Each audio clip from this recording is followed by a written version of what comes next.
There is a problem in A-level biology, and it is only getting worse. So what do I mean by this? The problem that I'm going to talk about has been happening under our eyes since the A-levels changed way back in 2015. And I am sure, as you are aware, the problem is to do with mark schemes.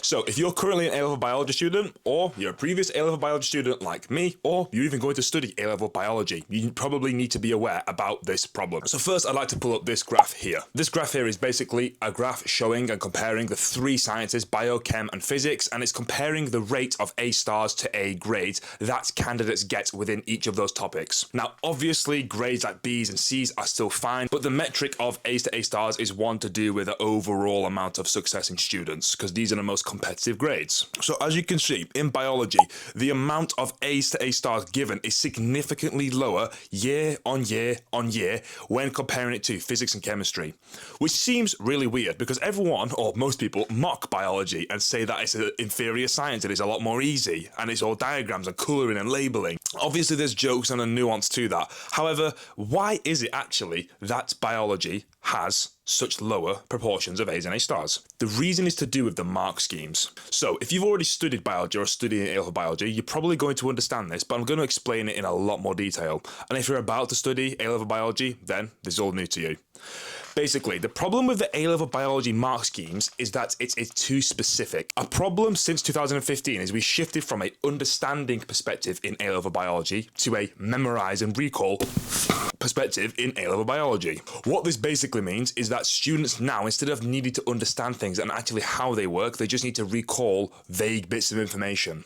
And a perfect example is shown up on screen right now, where instead of actually having to have an appreciation of the structure of DNA, students literally need to use word for word phosphodiester bond instead of just other words that could mean the same thing. So you see students who actually know the structure of nucleic acids, they know the pentose sugar, the ribose sugar, they know the base, they know the phosphate backbone. But if they don't use the word phosphodiester backbone and spell it correctly, they won't get the mark, which is silly because it doesn't encourage curiosity and learning, it just encourages regurgitation. And because of this, it makes it a really difficult science to study. There's no reward for curiosity. You are punished for curiosity, whereas you are rewarded for memory and regurgitation for facts, which isn't the point of A-levels, and especially A-level biology. You want to be curious, you want to learn all about it, why everything works, from a subcellular level to a microbiological level to a biochemical level, all the way to a physiological level.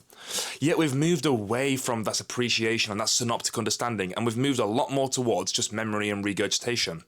And the reason, going back to this graph, why the other sciences like physics and chemistry isn't actually as bad and impacted by this is because there's not as much physical underlining parts of the mark scheme.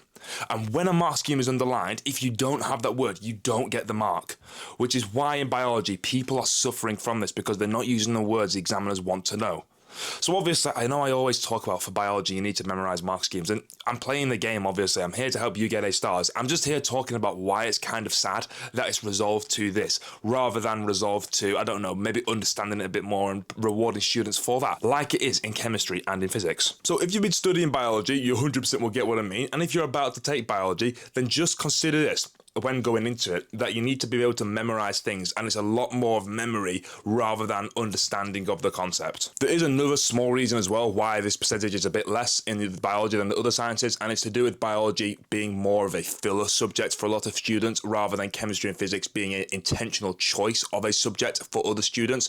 So that does bring the percentage down a little bit as well, but nowhere near as much to the extent as the nature of the questions do, which is exactly why when people make fun of biology and say it's an easy science, sure, the concepts may be easier than in physics and in chemistry. I actually agree with that. But are the mark schemes easier? Definitely not. Are the exams easier? Definitely not. Which is the exact problem with A-level biology that I have. And that's everything today. A bit more of a casual one. I'm eating my tea right now. It's been absolutely lovely.